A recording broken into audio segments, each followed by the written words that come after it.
Transmission start. Welcome to Where Did the Road Go?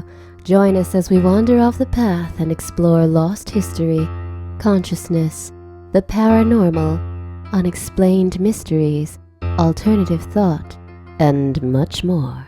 We are present on the web at wheredidtheroadgo.com. Now here is your host, Soraya.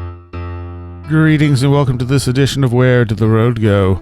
Tonight we're going to be talking with Grant Cameron, who has a book out called Charlie Red Star. And this is a weird UFO that repeated for quite a while up in Canada. And he wrote this book back in the 1970s or so and never published it, and is only publishing it now. It's a very interesting case, but I found that his views on this stuff have changed a lot, and that was kind of cool. It became a very interesting conversation. Interestingly, talking with Shirley Black, who is up from that area, she said that one of the things she found interesting about the whole Charlie Red Star thing was how quickly people seem to forget about it. She said she can remember her parents leaving with her and her brother with a sitter to go out and see the lights, and their parents remember nothing about this whatsoever. It's kind of strange. You would think you would remember something about that. She said her mom doesn't remember complaining about all the, quote, nuts blocking the country roads looking for this thing. No memory of the news coverage, like nothing ever happened. That's as strange as the events itself. I don't know what to make of that exactly. Anyway, I do want to thank some of our new Patreons. Let's see, we had, I don't want to screw up anyone's name. Mary with an E at the end. I don't know if that's just pronounced Mary. Daniel, Shannon, and Thor. So thank you guys for joining in to be a patron for the show, and thank you, of course, to all patrons out there, as well as everyone listening. This show would not be what it is without you guys and girls and everyone in between. So here's my conversation with Grant Cameron. The next 2 weeks, we're going to have Jack Brewer on. If you're a Patreon, you already have that conversation because it's a fairly long one, and it's going to be broken into 2 parts. The full thing was released to patrons. And here's Grant Cameron. Welcome to the show, Grant. Well, thanks for Soraya, and thanks for your interest in what I'm doing. So you have published a book that you wrote back in the 70s called Charlie Red Star. That's correct. And this almost never saw the light of day. This has been in limbo for over 30 years now, right? Correct. That's been basically the history of my road down this path, is that the majority of the things that have happened really had nothing to do with me. I wrote the manuscript. Nobody wanted to publish it. The local publisher who should have published it, because it was a big story back in 1975, said, "Mr. Cameron, you may believe in this kind of stuff. Count me among the unbelievers." And I was horrified. I gave the manuscript to my sister, who's like the family historian. And I had even forgotten, I knew I had done some chapters, but I didn't realize the whole book had been done. And maybe 30 years later, she came back and said, "Remember you gave this to me?" And I looked at it and I went, "Whoa." And it was in the days when you had optical scanning, where you could scan it into a digital form. And I thought, well, I might as well just scan it into a digital form. And then a TV producer in Toronto, Canada, was trying to sell a Peruvian UFO story about the Rama Group, if you're familiar with them. Mm-hmm. Couldn't get it financed, and was looking for a Canadian angle, and said, "Well, can I read your manuscript?" And I said, "Yeah, sure." And then she was fascinated with it, and she was going to do this idea where this thing starts, where in Carmen, Manitoba, where this whole thing happened. And then this guy suddenly gets the inspiration to go to Peru. So she was able to finance it. And it was actually that producer who negotiated to have the book published. It never would have happened if it had been up to me. She wanted it published to coincide with the movie. So she went through 2 promotions and actually was the one that got it published. Wow. Okay. Well, I'm glad she did. There's some interesting stuff in this case. Now, this was something you had that happened up in Manitoba, right? Yes. And you had just sort of heard about it and decided to go check it out and see if you could actually see this recurring UFO. Yeah, I had no interest that I can recall in UFOs, extraterrestrial phenomena. I was interested in weird stuff. I was interested in Edgar Cayce And when I was at university, I had done a full-term paper on dying patients in hospitals. So I'd gone to the chaplains and I'd asked all the weird questions like, does anybody ever predict their death? Does anybody ever come and visit somebody before they die? And that was when near-death experiences were first starting up. So I was asking that question, and I put that together. And my sisters used to, identify me as their weird brother. So I was into weird stuff, but never UFOs. And the only reason I went was because it was a big story. I live in a big city of about 700,000 people. And it was a big story. So I said to my friend, we drove around the city and didn't do anything. I said, instead of driving around the city, why don't we go and see what everybody's looking at? And my friend said, yeah, okay, we'll do that. And we didn't do it. It was February it started. And it wasn't until May of 1975, there's a local TV, there's a bunch of TV networks that were trying to film this thing. They were out there with all the people on the back roads and stuff. And one of them managed to catch this thing on the ground. And this thing jumped off the ground, and this cameraman just happened to push the trigger as this thing jumped off the ground. It was I thought it was random at the time. Now I think it was pretty synchronistic. But when this thing came out, then I said to my friend, well, let's go. Let's go see what they're looking at. And the way I always describe it is, you buy the lottery ticket, there's a chance you can win, but you're not going to win. And we went out, and I went there, and we drove into town, out of town, in the town, out of the town. And after an hour, my friend, who I have coffee with every week, still have, and his life didn't change, mine did. He said, okay, we'll drive back into town, Carmen, one more time, and if we don't see anything, let's go home. I said, fantastic, this has been a total waste of time. So we were driving into town, and then I always describe like any sort of paranormal phenomena. I learned this lesson very early on.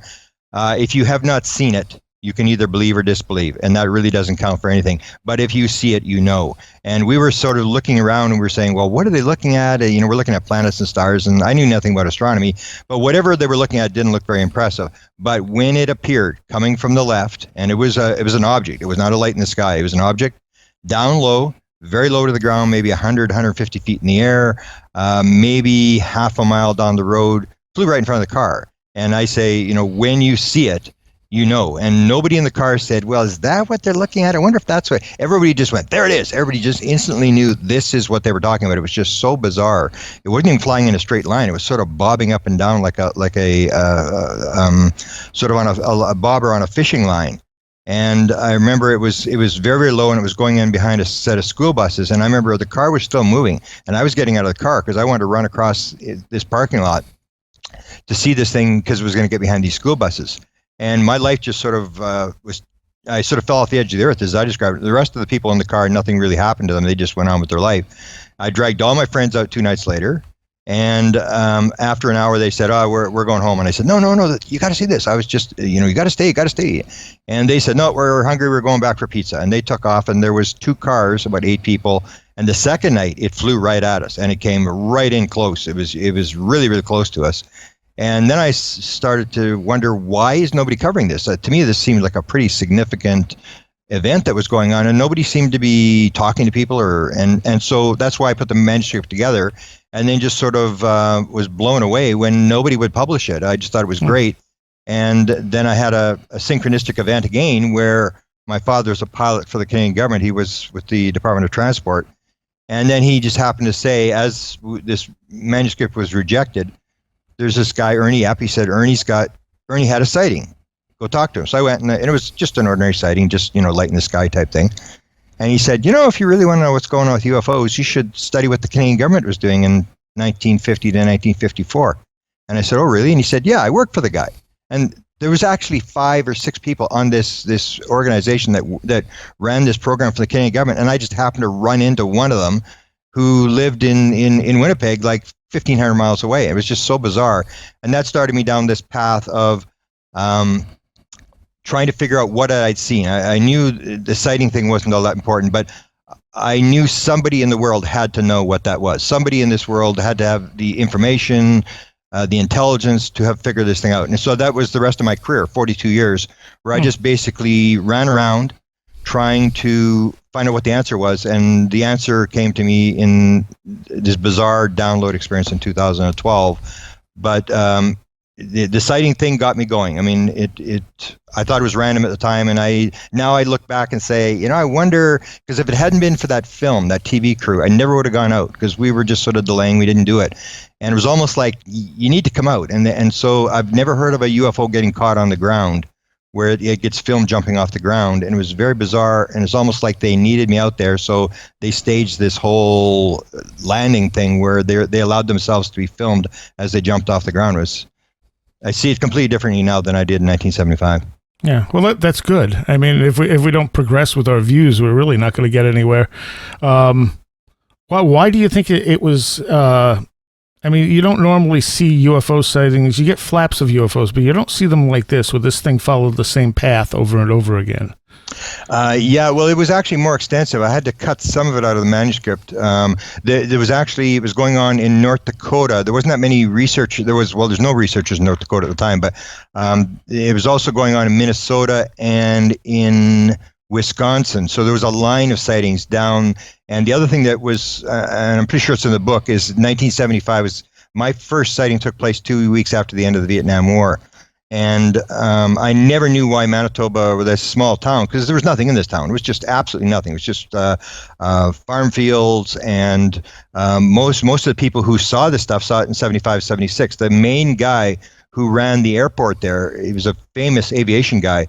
I asked him, I said, 30 years later, I was going to lecture on it. And I said, Bob, why were they here? And he said, well, you know why they're here. And I said, no, I don't know why they're here, Bob. And he said, I told you in 75 why they're here. You know why they were here. And I said, no, Bob, in 30 years, I have no idea why this thing was here. And I said to him, how many sightings did you have, Bob? And he said, 150. And I said, how many have you had since 1976? And he said, none. It was like in this 2-year period. And so what I learned 30 or 35 years later was the fact that, number one, all the SAC bases, all the Strategic Air Command bases, Air Force bases along the Canadian-U.S. border, according to NORAD documents, were being visited. And the UFOs were inside the nuclear weapons storage areas, like Loring, Wurtsmith, Minot, Malmstrom, all these bases along the Canadian border. And all these sightings were going along the same period, like through Minnesota and Wisconsin. Wisconsin had one town that was so bad, the CIA actually sent 2 people there to investigate what was going on in this town. So it was sort of a bit more extensive, but I think ours was very, very heavy. And then I learned that in this sighting started on the north side of the border where I am in February of 1975, and it was later that I found out that in February 1975, the Americans started the only anti-ballistic missile unit that ever went operational in the United States. This was pre-Star Wars. When Reagan was in, he put the stuff in outer space in the attempt to shoot down the Russian ICBMs. Mm-hmm. And most people don't realize that the number one target of the Russians is not Washington or New York or anything like that. It's the missiles in North Dakota, because unless you take out the missiles in North Dakota, South Dakota, Montana, Wisconsin, you're not going to see what happens after that. So they put this thing in a town called Nakoma, North Dakota. It's just south of the border, just directly south of this town that was sort of, these UFOs were all over the place. And they installed 100 new nuclear missiles. There was already 300 Minuteman nuclear missiles in North Dakota, but they put in 100 new ones. And this was pre-Star Wars. This was an attempt to try to shoot down the ICBMs in outer space, these big 5-megaton missiles that they put in there. And then if that one missed, then they had these Sprint missiles, 1-megaton missiles, that would try to get it as it was coming in into North Dakota. And they started taking them out in 1975 in November. And that's when the sightings went away. So it was this period of time when they had put in this new anti-ballistic missile unit in Nakoma, North Dakota, with these big giant arrays where they were tracking Russian activities and stuff like that. And that seemed to be the key. But the other thing I thought was, I mean, if there's a telepathic connection to this thing, which I think there is, that it appears that all these non-human intelligences are telepathic, that they're basically one step ahead of us. They know what's going on. One of the things that I had sort of proposed was that they had lost the Vietnam War in the United States. And if you remember back in the 1970s, was the domino theory. So the whole thing was the communists were taking over countries one at a time. And so the idea was, when we lost Cambodia, Laos, and South Vietnam, we had pulled all the troops, so we had no troops on the ground in Southeast Asia. And the idea was, as according to what I thought, was that maybe they put these missiles on alert because they were sitting there waiting for the Russians and Chinese to make their next move. Are they going to take the Philippines? Are they going to try to take Indonesia? Which country is going to fall next in the dominoes? And these, I was thinking maybe these weapons were all put on alert because all the bases were visited in 1975. And maybe that was what it was we have no troops in Southeast Asia, so the only way you're going to stop the Russians from taking the next country is to use nuclear weapons. And it may have been that the intelligence picked up on the fact that these weapons were on alert. We didn't know, but that they were thinking about using these weapons. Okay. Talk a little bit about well, first of all, why did they name it Charlie Red Star? It was just a woman in town. There was a number of people there who would spend almost every night. There was a photographer. She would be out every night trying to get it. And there was another woman. And this woman was a woman who basically thought she could control the weather and stuff. She had lots of sightings. She would be out all the time as well. And she just wrote a poem about an Aboriginal hypothetical Chief Charlie Red Star. And that sort of caught on, and then it even went as far as the newspaper, the little newspaper in the town would advertise and say, "Shop where Charlie Red Star shops," and the name just sort of caught on. There was other objects other than Charlie Red Star. Charlie Red Star was basically, according to people when they caught this thing on the ground, the TV crew, they went very close with some cars, and that's what sort of forced it to jump. And the pilot editor who got very close said he described the object as 50 feet high, about 15 feet, 50 feet long, 15 feet high, blood red, sitting in this field like a drive-in movie screen on like a 45-degree angle, but not touching the ground. So Charlie was one, but I had a number of objects that started to appear in 1976, which are different triangles, small orb-type objects on the ground, maybe 11 miles east of the town. And so there was a variety, but Charlie Red Star was the one that sort of became famous. Now, how much of this book did you alter before you published it, like from back then to now? I put in the nuclear weapon thing. I didn't know that until just recently. They wanted to cut, it was 120,000 words. I had to cut it to 80,000 words. So I cut that out. And then the major thing we did is we changed every name in the book. None of the names are in the book because they wanted me to give a release from all the people who had been quoted in the book. And I said, well, that's absolutely nuts. Most of these people are dead. Right. And when I was doing the interviews, that was the last thing these people wanted to do. 75 was completely different than it is now. Now it's not as toxic an issue. But in 1975, you're in some little tiny small town, and the last thing they wanted was to be put on the record as having seen some UFO in their backyard or whatever. And so some of the families that went public were totally ostracized. So I changed all the names because there was no way I was going to get a release from everybody in that book. Some of the formations, as you said, you saw triangles. There was also the Ferris wheel. Yeah, that was the main family saw that. That was a main family who was about 8 miles north of town, and they had real bizarre stuff. Lost 32 horses, claimed that he was getting, and that was big money in those days, $700 a month of hydro was being pulled off his line. They had this Ferris wheel that they would see. They would have these objects follow them down the road. They had one land in their yard, and they didn't see the beings, but they could see shadows moving underneath this craft. And so that was the family that sort of tipped everybody else off, is that when they reported the fact that they had lost the 32 horses, they were just totally ostracized. The mother would say that when she went in the post office, and it was a small town, people would see her and just totally walk the other way. And so that was why nobody wanted to come forward, because they didn't want to end up in the same situation as these people they almost like they were in the center of the hurricane. It was mostly north of the town, the really heavy, weird stuff that was going on north of the town. Now you talk about like some of the lights would light up the entire area, and others you called dead lights, where they didn't really emit. They were kind of like luminescent, but they weren't lighting anything up around them, which is very strange. Yeah, well, that is described if you look at UFO literature, and I didn't know this until years later, because I spend a lot of my time now dealing with experiencers, because you really can't tell much from lights in the sky, but if you talk to people who claim that they're interacting with the intelligence behind the phenomena, there's quite a few of them. There's about 4,000 of them, and a lot of them have filled out this survey of 600 and some odd questions. And so a lot of them will describe in the ship, they'll describe, like, for example, there's a light on in a room and the light stops at the door. It doesn't go into the next room. It's just very bizarre. Like it's like contained light. And that's when the closest time I ever got to it is when I noticed this phenomena. And it was this small object that was on the ground, and it was sitting on this bridge, and I got within about 50 feet of it. And I can still to this day remember the bizarre nature of it, is that it was so bright that I had a 8mm movie camera that was running, and my friend had the binoculars, and you couldn't look at it with the binoculars. It was so intense and so bright. And I was maybe 50, 60 feet away, and I was ready to jump. I was going to jump on it.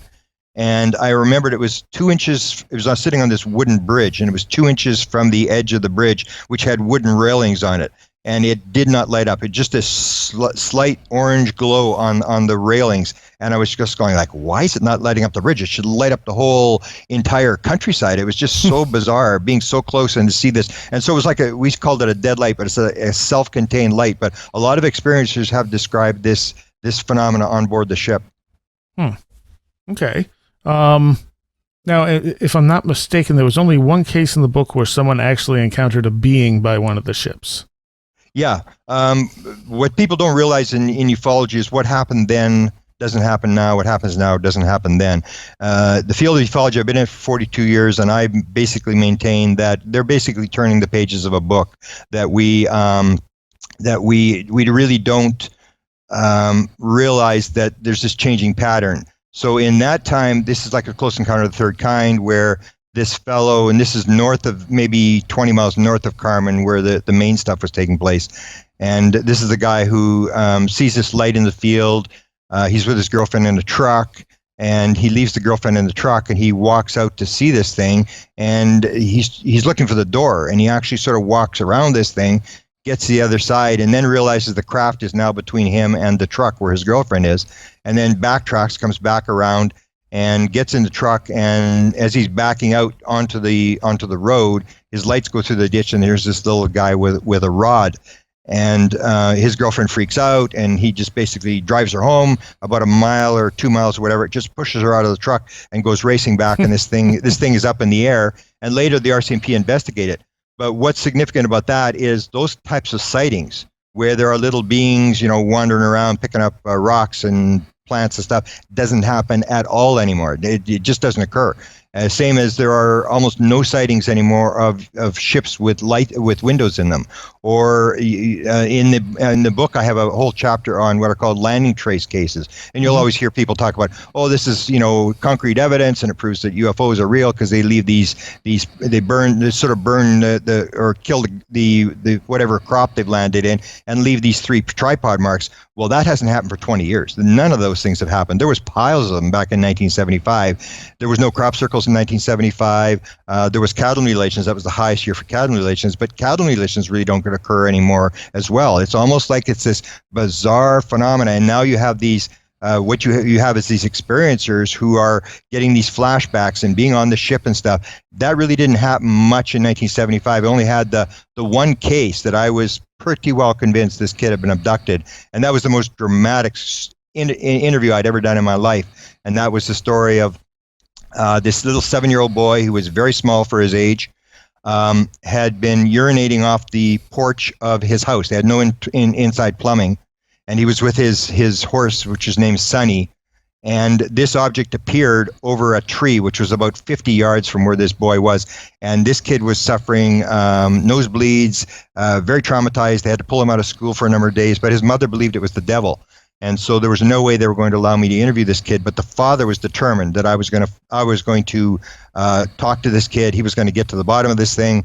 And so they brought me in surreptitiously one Wednesday night to interview this kid. And I can still remember going into the room, and he was hiding behind a chair on the other side of the room.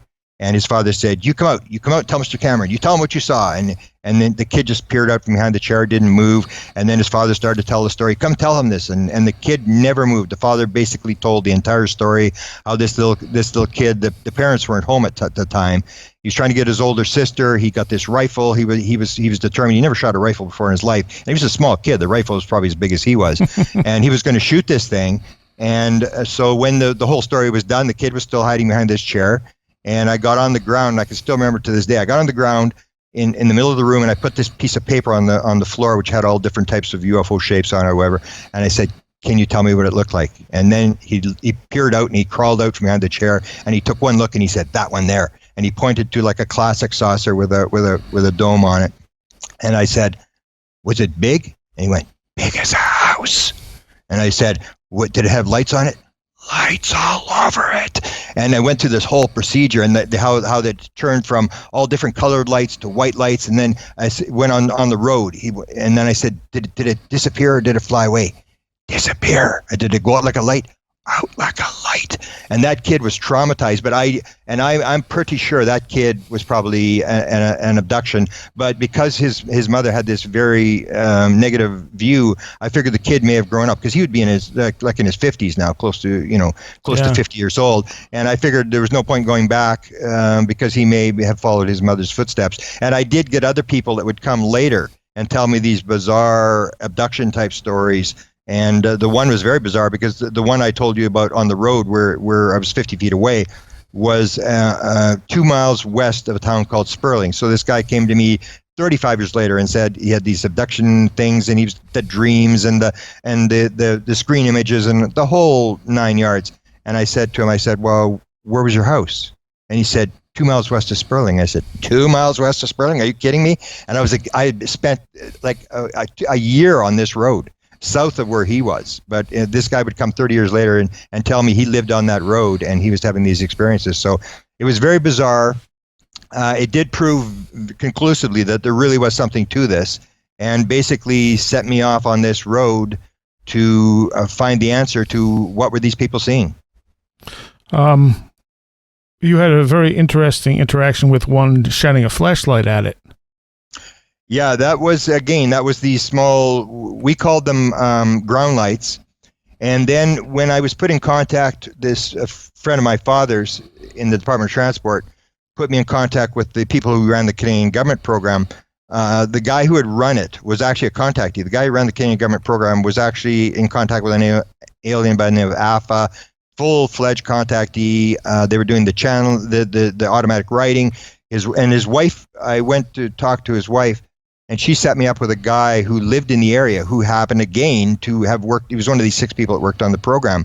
And I remember going to him, and he was very upset. He said, "This ruined my life." He was a metallurgist who worked for the Canadian government, who had done, the Americans were sending a lot of material into Canada, like metal material. And he was the guy who did all the analysis. And I said, "How much did you handle?" And he said, "Lots of it."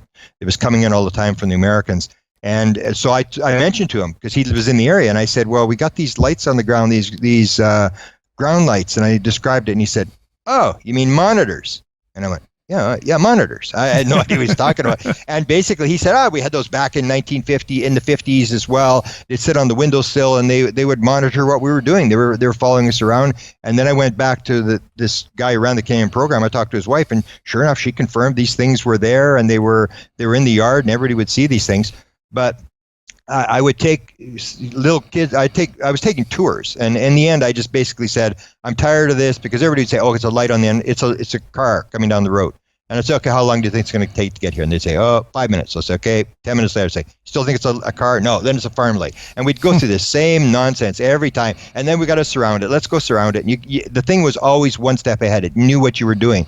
So in the end, I basically gave up. But I had one very dramatic encounter, which actually involved a federal police force in Canada. So I'm driving with these kids, and these big triangles are flying around, and I've got a kid in the front seat, and he's taking notes, and he ends up working for the mayor of Winnipeg, a fairly high level position, and he's taking the notes, and then I see one of these ground lights or these monitors down a different road. I've never seen it there before, so I took one kid out of the back seat. There was 3 kids in the back seat, and I said, "Look at this," and I flashed the light at it, and you'd flash 3 times, and it would flash back 3 times. You go side to side, and it would fly back and forth like a leaf going back and forth across the road. Up and down, it would go up and down.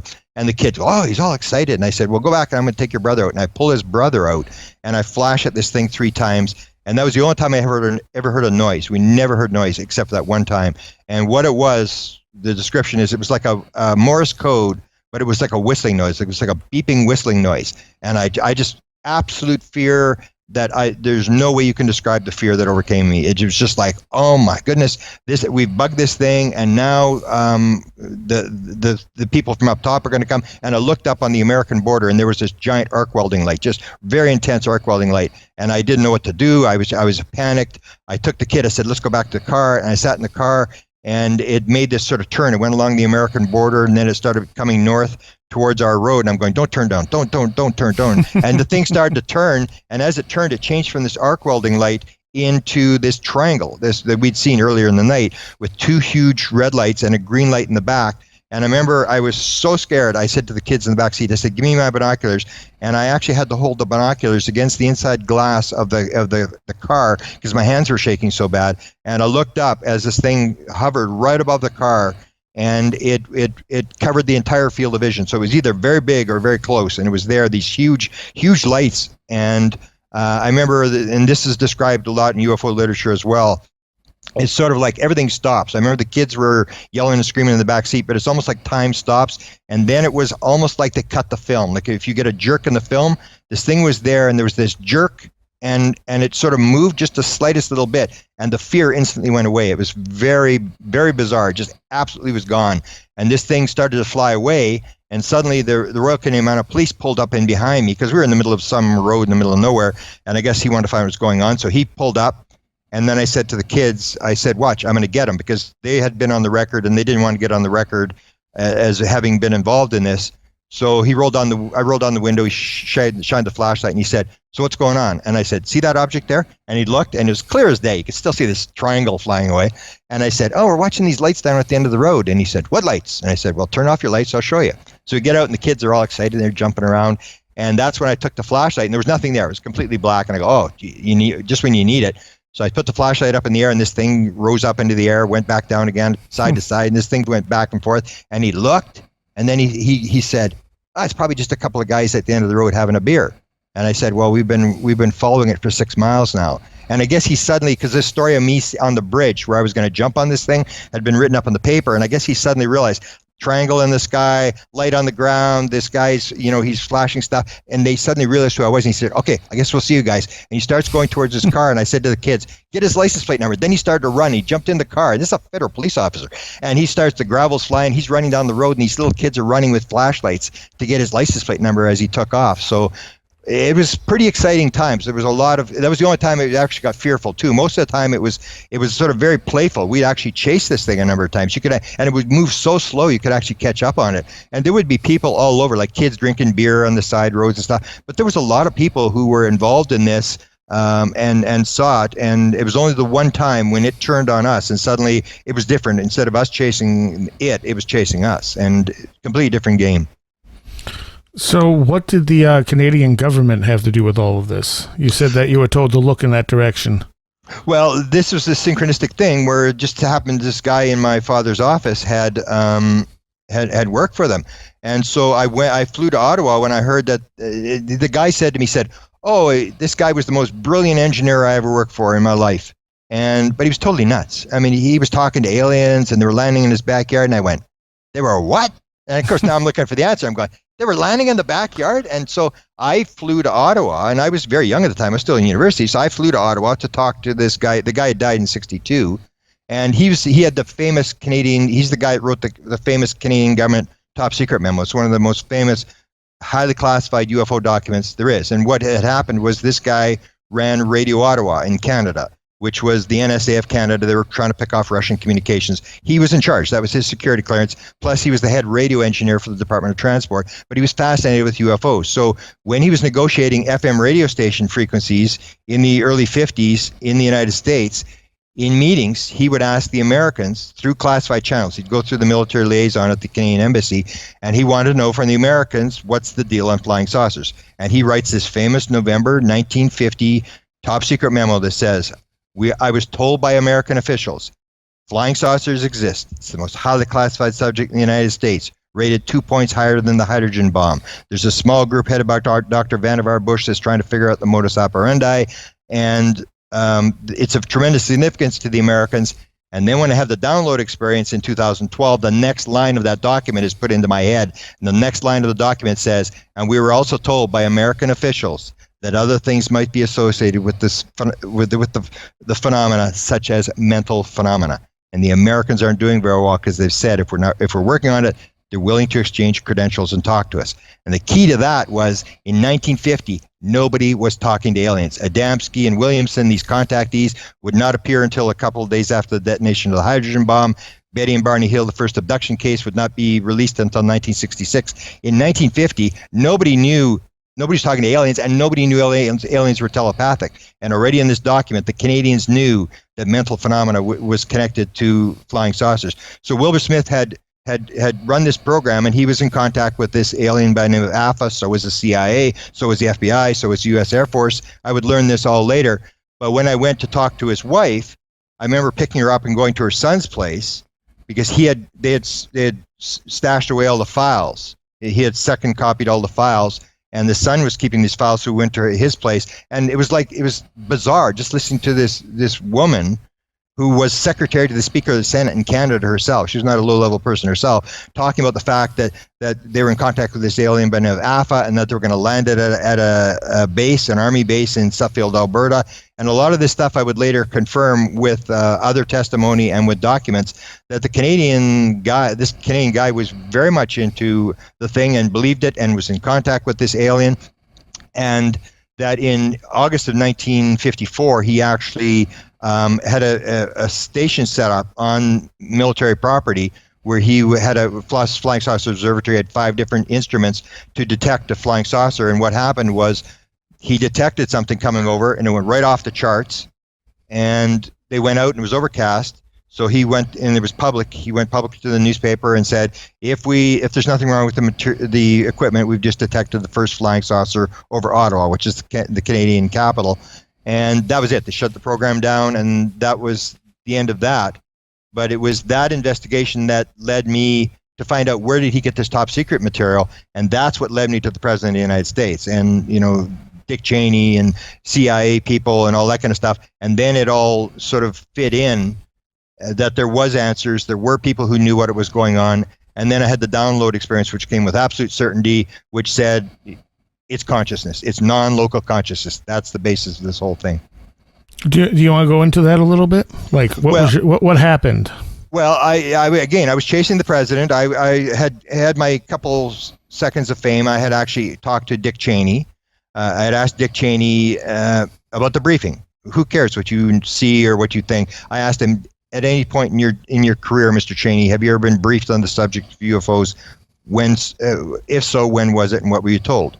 And that's when he said, if I had been briefed on that subject, it would probably be classified and I wouldn't be talking about it. So I had that moment. Then I had the moment where I recovered 1,000 pages of documents between the billionaire Lawrence Rockefeller and the science advisor to President Clinton, which was very dramatic, 1,000 pages of interaction back and forth talking about UFOs with the White House. So that was the track I was on. And I thought I was getting there, but it was the thing I knew the president knew, but he wasn't really going to tell you anything. And I just figured, well, it's just the next document or whatever.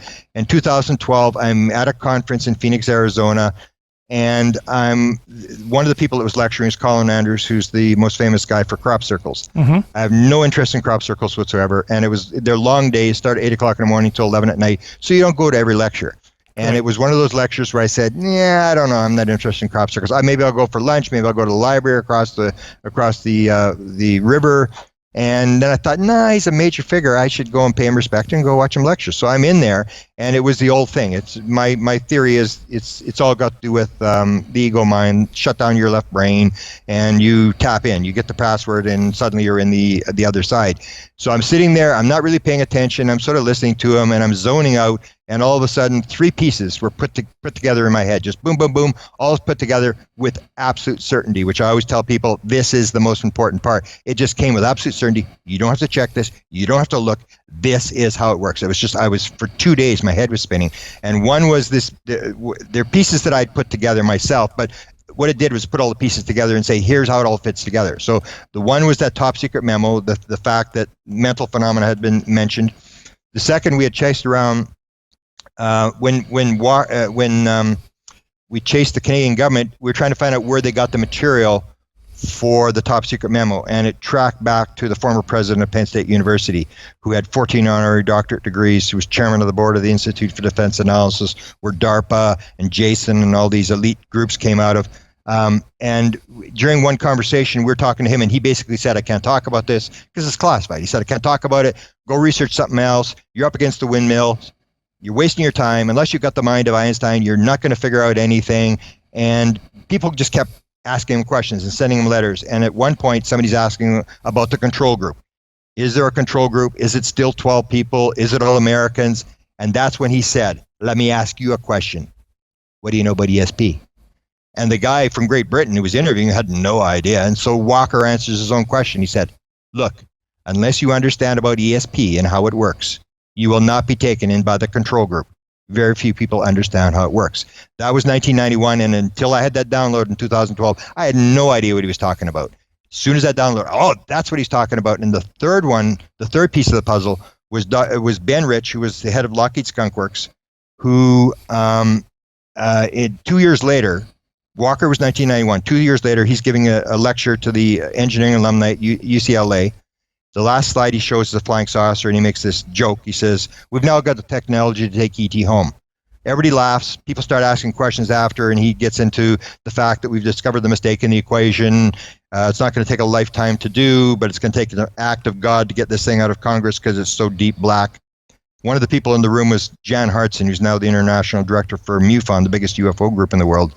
He had an experience when he's 9 years old in the backyard with a flying saucer like about 30 feet away with his brother. And he became obsessed, like me, with flying saucers. But he was obsessed, became an electrical engineer and wanted to build a flying saucer. So when he was sitting in the room and Ben Rich said, we've got the technology to take ET home, he realized this is my chance. So as Ben Rich is leaving the building, he chases after and he said, Ben, I've been obsessed with UFOs my entire life. I need to know, how do they get here? How does the propulsion system work? And Ben turned around and he said exactly what Walker had said 2 years before. Let me ask you a question. What do you know about ESP? And Jan Hartson didn't know. He didn't expect a question. So he said, it means everything in time and space is connected. And Ben said, that's how it works, and walks out of the building. And so that was the download experience. And then the synchronistic stuff started to happen. I give my first consciousness lecture connected to UFOs. They set me up with this woman by the name of Pam. They say, you still talk to Pam? I go, I guess so. I had no idea who this woman was. She's in her 70s. She comes to this house where I'm staying. She said, what did Stacy say? I said, I don't know. I'm just supposed to talk to you. She comes walking in. She's a remote viewer. Works for the government, all this sort of stuff. And you hear all this stuff all the time. And it's like, whatever. Mm-hmm. And then she says to me, she's talking. She says, oh, yeah, I was flying the craft last night. And I went, you were what? And she said, I was flying the craft. I said, you're flying the flying saucer? And she said, yeah, I've flown 3 different models. And I go, so how do you fly a flying saucer? And she said, you do it with your mind. And from that point, as soon as that happened, she told me that, I had 36 people within a year, people that I had looked up, I found the material, or I had actually talked to them. They would say, like women, some woman would say, I was flying the ship, and I'd go, hang on, how do you fly a ship? Nobody out of those 36 people said anything different. Everybody says the same thing. You fly it with your mind. You become one with the craft. You put your hand on this pad. You become one with the craft. The craft is alive, and you basically think where you want to go, and you actually go there. And so that just revolutionized my thinking. That's where the thing lay. And now there's actually, if you're following the UFO thing, there's this Tom DeLonge, famous rock star guy, who claims he's got 10 high-level sources, including John Podesta, who's Hillary Clinton's campaign manager, generals and these people were all confirmed in the WikiLeaks emails. And one of them was Robert Weiss, who's the present head of Lockheed Skunk Works. And Tom DeLonge talks about being at Lockheed Skunk Works, talking to Weiss and the head scientist. And the head scientist said, how do you think to get here? And DeLonge gave an idea, and he said, that's a pretty good idea. Anything else? He said, I think consciousness is involved. And he said, now you're talking. And DeLonge said, when he brought up consciousness, that's all the head scientist wanted to talk about, was consciousness. Yeah. Okay. Now, when you say you had a download, is it that you feel someone from the outside gave you information, or do you feel like you just subconsciously put it all together? Well, I just moved into that field. There's experiments that were done with LSD. If you follow the LSD experiments that were done in Menlo Park in 1967, it's basically the same thing. they had this experiment where if you're a scientist, engineer, or architect, in order to get into the experiment, you had to have a problem that you'd been working on for 3 months, and you could not solve the problem, and you had to prove that you had this problem that you're trying to solve. And then what they would do is they would give there was 48 scientists and engineers and architects. They would give them LSD. They'd put the headphones on. They'd put the eye patches, lie them down, and within seconds, 44 or 48 had the answer.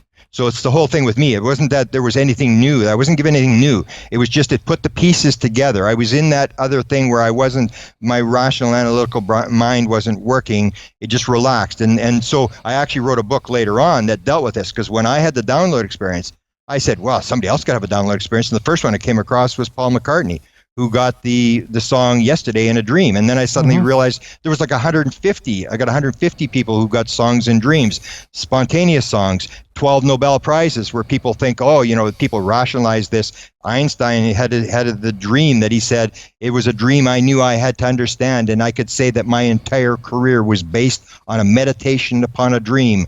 The idea of the quantum atom came through a dream. The hologram came on a guy sitting on a park bench, same as me. He'd done all the work. Then he's sitting on the park bench, and all of a sudden, boom! It all just comes together in his head. Or the hologram and the what was the other one? The laser was the other one that was, and they've actually made the park bench into a historic place where the guy was sitting on the park bench, and he had gone through all the work, and then you relax the mind, and whatever happens, it just puts it all together and puts all the pieces, and you just get this aha moment, which even people like, there's even a video of Feynman and Hoyle talking about this. Feynman talking about the moment of discovery, where he makes this massive discovery, and he said you can remember the color of the paper and where you were sitting, and he said he tried to recreate it after that, and he just couldn't get the mechanism, but he said it just came with this absolute certainty that the answer is right. You don't have to figure it out. It just sort of is put together in some other state. You're not in a sort of a conscious left brain state.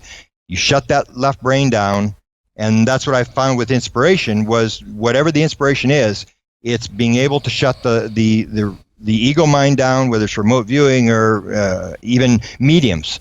A lot of mediums have childhood abuse issues where you're able to dissociate as a child, and suddenly you pop over into that world. So to me, that's what it is. It's not that you have any talent. It's the ability to move out of this world, the physical world dominated by the left brain, and pop in, get the password, or hack the computer, whatever you want to call it, get in there and pull that stuff back. And some people are better to stay over there.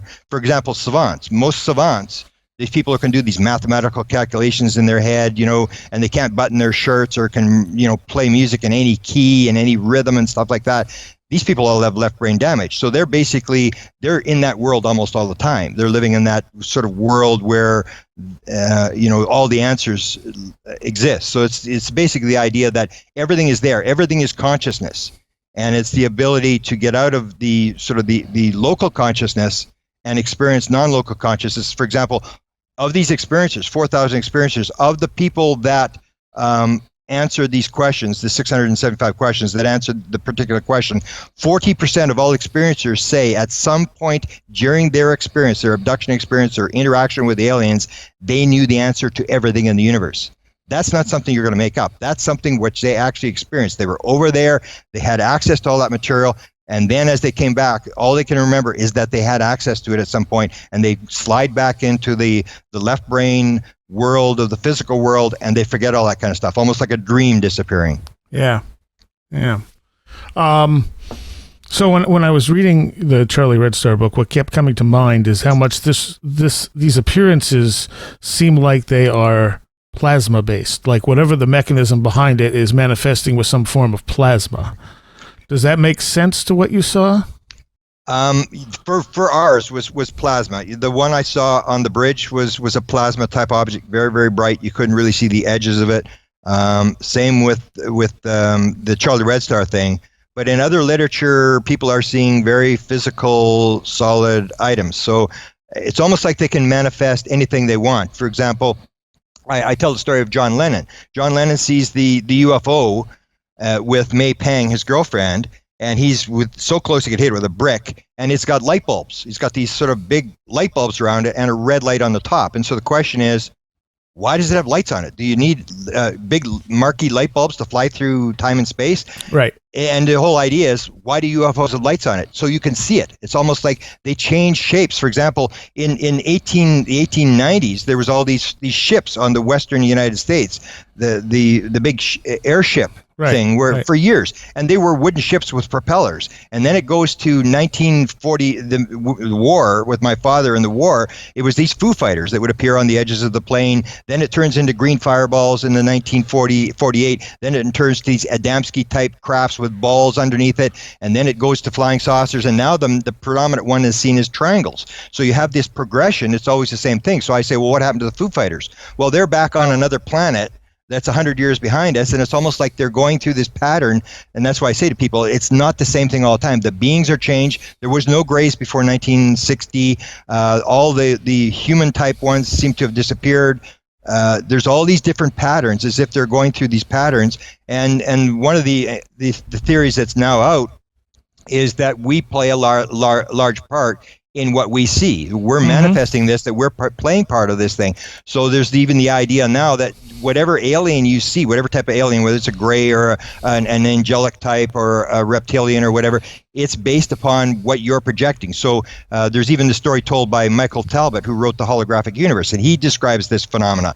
So he's talking about, he's an experiencer, he's confirmed experiencer, was under Bud Hopkins, didn't made it public during his life, but he talked about having these poltergeist experiences when up till the time he was about 22 years old.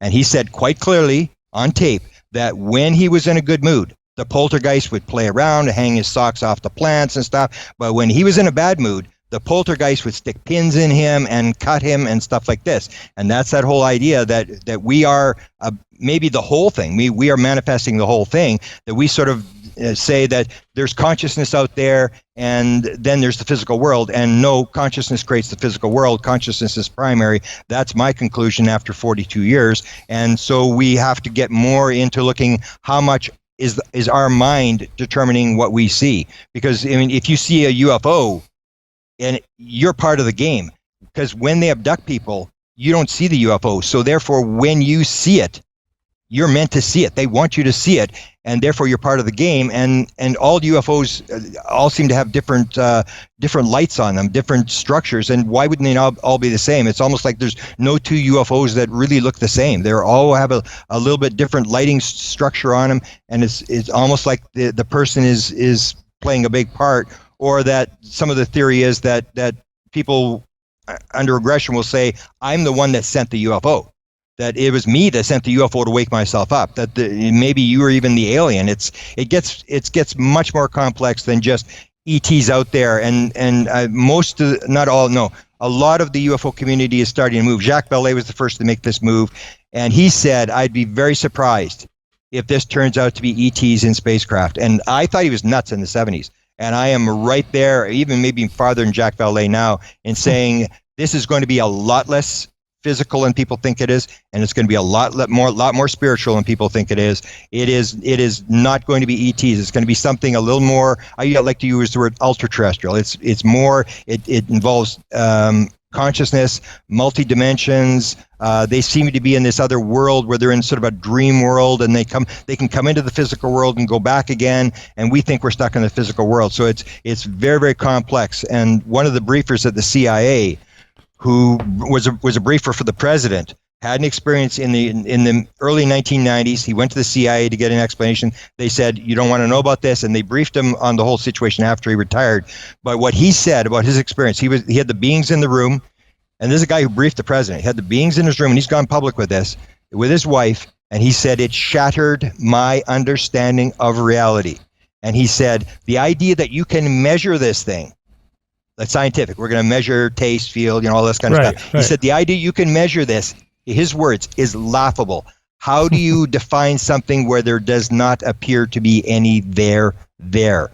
This has got to do with consciousness. This has got to do with multi-dimensions. This is a guy, high-level CIA guy, and that's the way I describe it. So when he said that, I go, he's right on the mark. This is going to be a lot less physical than people think it is. Okay. All right. Yeah, I noticed in the book you had comment that you thought Vallée was off on the multidimensional thing. I was wondering if your stance on that had changed much Yeah, well, whether it's multidimensional or the way I look at it now is that it's all consciousness. So there is no Yeah. levels. Once you put a noun on it, you're making a mistake. It's all one thing. It's like water. The you go up through the water, it gets brighter, you get closer, but there are no real levels. It's all consciousness, structured as physical universe, this dimension, that dimension. But there is no. It's all the same thing. It's all consciousness. Right. In one of the stories, you talked about Sasquatch being associated Yeah. with one of the sightings. Now, do you think that's connected to the same type of thing? Oh, absolutely. And that was the main reason why people will say, they're up hiding in the northwest of the United States in the trees, and there's absolutely no way, because where I live, we have this joke. I mean, you can let your dog go and watch him run away for days. I mean, it is absolutely flat, and there are no trees. In this area where this thing happened, you'll have tree belts where people grow trees to stop the snow in the winter or whatever. But where this incident happened, where it was south of an Air Force base, maybe 20 miles north of Carmen, they reported the Sasquatch, and there was lots of witnesses, and they had the footprints, and the Aboriginal tracker who tracked this thing took me along the river, and he showed me the broken branches as this thing went into this clearing. And it went into the clearing, and he was a heavy guy, 250 pounds, and he said he didn't break through the snow, but this thing was breaking through the snow, so it was very heavy. And it went into the clearing, and that's where it stopped. And so the idea that I got immediately was it was picked up, that it was pulled out. So the idea that there's a Sasquatch hiding in Manitoba, nobody in Manitoba would ever believe that, because there's just no place to hide. There's like 10 trees, and this thing's like 9 feet high. So it made very much sense that this is sort of a spin-off of the UFO phenomena, because this is where the 32 horses disappeared, near where that Sasquatch happened. There was lots of stuff happening in that area, and it was only the one Sasquatch sighting that I had in that area, but it was very revealing, because there was this bunch of trees, but that was it. Other than those trees, it was just for miles and as flat as you could get it. No hills, no place to hide. Okay, where do you see yourself going forward from here? To me, it's all still in the consciousness realm, in dealing with. I've gotten dragged into, my whole career is being dragged in. I got dragged into the music thing. I do the music thing. I got phoned by an experiencer that told me the message is in the music, and I went, whatever. I mean, you're talking to the wrong guy. I don't listen to music. I can't play music. I have no interest in music, whatever. And then he mentioned that Neil Young was one of the songs called After the Gold Rush, which is, if you see the lyrics, it's basically the experiencer lyrics where we're destroying the world, and this flying saucers are going to come and take people off the planet, and we're just destroying the whole place. And the thing was, Neil Young was born grew up in my city. And that's what dragged me down that rabbit hole. And then suddenly I got this bizarre connection that at one point I thought they had every single musician. It was just bizarre how many major musicians write about UFOs are claiming to be experiencers, or John Denver claiming to be from the constellation Lyra, and all these different bizarre things. So I've just sort of let myself flow. But to me, consciousness is the bottom line to this thing. And the book that I'm planning to do is dealing with mistakes that we make, and I called it the UFO equation. So it's like when you do your math in high school, where you got to show your work so that they can see you added here instead of subtracting. And it's these kind of things that we've done that we make mistakes. For example, is the world consciousness based or is it physical based? And and so I have these 24 things came to me almost instantaneously as I'm walking down a road. These things, this is this, or this, or this, and you're making these mistakes. So we if you assume it's a physical world, I maintain you're never going to solve the equation, because you've made a fundamental mistake. Or is the world random, or is it patterned? These kind of things, and light versus darkness, and these 24 things. So this is the one I want to work on, but it still goes back to what is reality, and that's basically what happens. We sort of laugh in ufology. People think when you go to a UFO conference, people are sitting there talking about flying saucers. Nobody ever talks about flying saucers. Within 5 minutes, the conversation is on consciousness, God, reality. It moves back. Nobody ever talks about flying saucers. Never. Nobody. It's just bizarre how so that's what it is. It goes down to this: what is reality? And the same with the paranormal phenomena. All the stuff I say, it's all the same thing. It's just parsing, whether it's remote viewing, psychic phenomena, poltergeist, all this kind of stuff. It's all consciousness. It's all outside that physical parameter where we're getting into that other part of consciousness where it's sort of popping through. And to me, it's all the same thing. And that's what the CIA calls it. The CIA calls it phenomenology. It's all the same thing. I've been saying pretty much since I started this show that the answers lie in redefining what we mean as reality. Yeah, exactly. Like we don't understand what reality is. We don't understand what consciousness is. And it's the interplay between these things that this stuff seems to exist in. And so we're asking the wrong questions when we're trying to break it down in a material sense. Yeah. And we make these assumptions, and then you can't move people off these beliefs that they have. And it's all belief. That's the other thing I've sort of concluded. Like people always give me the thing, I know and you believe. No, it's all belief, man. Don't go with the I know. The only people that really know, because I did the one thing I believe is very closely connected to this is lucid dreaming. Lucid dreaming is very close to what these guys are. And if you look at the work that was done at Stanford University by Stephen LaBerge, they do the reality checks. And I had these because I was trying to do lucid dreaming. So you have your cell phone and you have these little apps that go off every 30 minutes. And what do you do to check reality? You count your fingers. 1, 2, 3, 4, 5. Pull your finger. Does it get longer or whatever? And that's reality. It's people think that reality is out there, and they don't realize that it's basically experience. And even then, it might not be real. I mean, the world could have started 3 minutes and 15 seconds ago, complete with fossils and memories. It's so uncertain, and that's what we've come to realize in the UFO community is that, because I do the paranormal phenomena as well. Is that when you start getting into this thing, you realize like we aren't even close to understanding what's going on. We a lot of people will name things, or it's called naming theory. So you say, oh, it's just the body just cell reproduces, and it's like, okay, fine, it's a nice little trick. Now I'll explain the trick. Or in science, people describe, and they say they're explaining. Science doesn't explain anything; it just describes things. Right. The actual operation, we really don't know. So these 24 things, I want to sort of set them out in a book, and these are the assumptions that we're making, that because you hold these beliefs fast, you don't really check your work, and you keep doing the same calculation over and over again, and you still make the same. You added when you're supposed to subtract, and it's to set these 24 things and this was a download I got as well. I remember exactly what street it was, when it came. I'm sitting there, and it's cold here, and I'm trying to write on this piece of paper. I'm trying to get all this stuff down, and I've got the outline, but to me, it's, I always say, like Wayne Dyer, you say thank you 3 times every day. Because the way I look at it, whether it's the UFO phenomena or paranormal, or that you and I think are in the same sort of ballpark, is that we could have been, I always tell people, you could be picked as an untouchable in the streets of Calcutta and spend your days looking for something valuable enough to sell, to buy food for tomorrow. You didn't. You got to play in this unbelievable Super Bowl of all stories. If you understand what's going on, you realize this is the most important story of all times, whether it's paranormal phenomena, this reality thing, what's this all about? And I feel honored every day to have been able to play in this game. I would agree with that wholeheartedly. I think that the understanding this tells us a lot about everything that we are and why we're here. Exactly. Where can people find you online?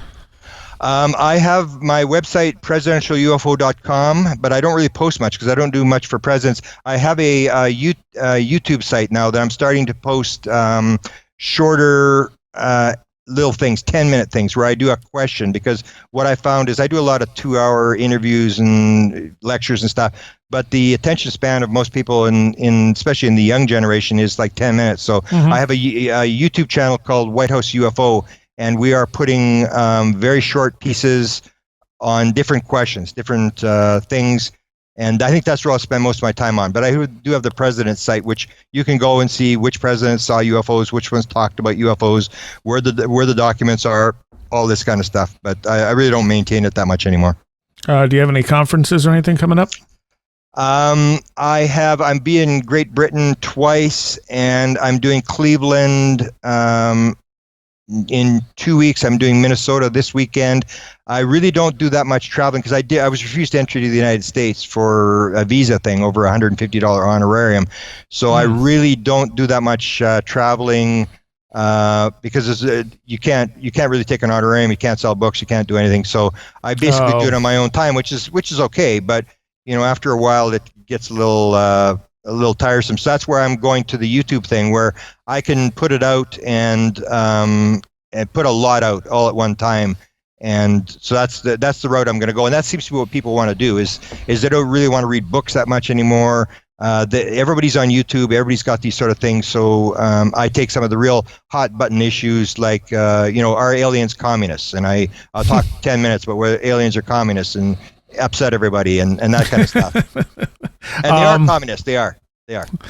Do you have a Facebook presence as well? I have a Facebook presence, Presidential UFO at Facebook. But I sometimes don't post that much on Facebook, because there's this negative trolling stuff that goes on Facebook. It's like just annoying, and that's one of the things I was even telling people. I'm going to quit the field. I'm getting out of here, because it's just such this negative vibration. The conspiracy has sort of taken over, the conspiracy stuff inside the UFO community, and they've just sort of changed the noun. It's like, we have this evil, because I always fight with people about the idea of evil. No, this evil is nonsense, crazy. There are no evil Jews. There are no evil, there's nobody to put in the gas chamber. And what they're saying is, there's evil aliens, and there's the evil government, and everybody in the government gets up every day and tries to figure out how to destroy the world. And I'm going, like, I deal with these people. No, I don't think so. So, but that kind of negative energy, it just sort of drags me down. I just, for some reason, I have to sort of move away from it. So I don't really do that much Facebook anymore. I'll post stuff on Facebook, but I really won't watch what people say. Yeah. Sometimes that's the best way. So the next thing will probably be this book with the different assumptions. Yeah. With that, and then I got sort of dragged again. I got dragged in 2 weeks ago. I was in San Francisco. I was at Mount Shasta. There's this incident there where this alien kept appearing in the bush, and then I got a message supposedly from this alien that he knew I was coming, and this UFO appeared, and so I went and interviewed all these people, and it was absolutely stunning that these people all confirmed, this 10-foot guy was standing in the bush, and they're all Latino people. They come to America. There's like 130 of them, and I did interviews of one incident was nine witnesses to this event where this landing thing took place, and they went into the bush and through this Zendra portal type thing, and I was just floored. I thought, holy man, I got to do this story, because nobody. It's almost like the Carmen thing. It's like, why is nobody doing this story? Because this appeared numerous times, and so that'll be a quick book. But the one where you get into reality and that sort of stuff, that really interests me, because it really makes you think, and that's the bottom line. It's consciousness, it's reality. It's where I'm really honored to be a part of this, because it makes you think, because that was my whole thing. I've been fascinated with death my whole life. I've been fascinated with what's it all about. And I always tell people, you really don't have to worry, because people are always into conspiracy, what everybody else is doing, what the government's doing. I say you only have one thing to worry about. If you believe in reincarnation, everything changes. If reincarnation is a fact, then you agreed to come here to do something, and at some point you're going to leave, and they're going to say, so how did you make out? Because you put the play together. The only thing you have to worry about is, what did I come here to do? Forget about everybody else. Forget about what's going on. What did I come here to do? So I always try to remind myself every day, stick where you are, stick what you came here to do, and forget about everything else. All right. Well, Grant, thank you for spending some time with us. It's been a pleasure talking to you about this. And I would love to have you back when you get your next book out. Either one, actually. I'd like to hear about this Mount Shasta thing, and definitely when you have the consciousness book out, that would be great to have you back. Yeah, I appreciate it. Maybe I'll send you a copy of my inspired book, because that was one of the ones where it gets into this this reality and where thought comes from and where stuff's coming. That was kind of a unique book that I did. So we'll be in touch. And again, I appreciate it. I've followed your show. The way I do most of my research is that I'll take a show like yours, and I haven't done yours for about a year, but what I'll do is, you have so many good shows that on an MP3 player, I'll download 20 hours, and then I don't really watch TV or anything, and I just listen to show after show after show. So you're helping educate me, and that's, helping me figure this stuff. It's a lot faster than reading. It's a lot faster than going to lectures. And people should do more of this. Is just download all these shows and just listen. And you're in a sort of a quiet state where you're walking around or you're doing something, and all these ideas are going into your head. So that's how I do most of my research, is following people like you. Awesome. Books are available where? Amazon is probably the best place to go. Okay. Thank you so much, Grant. Thank you. I appreciate it.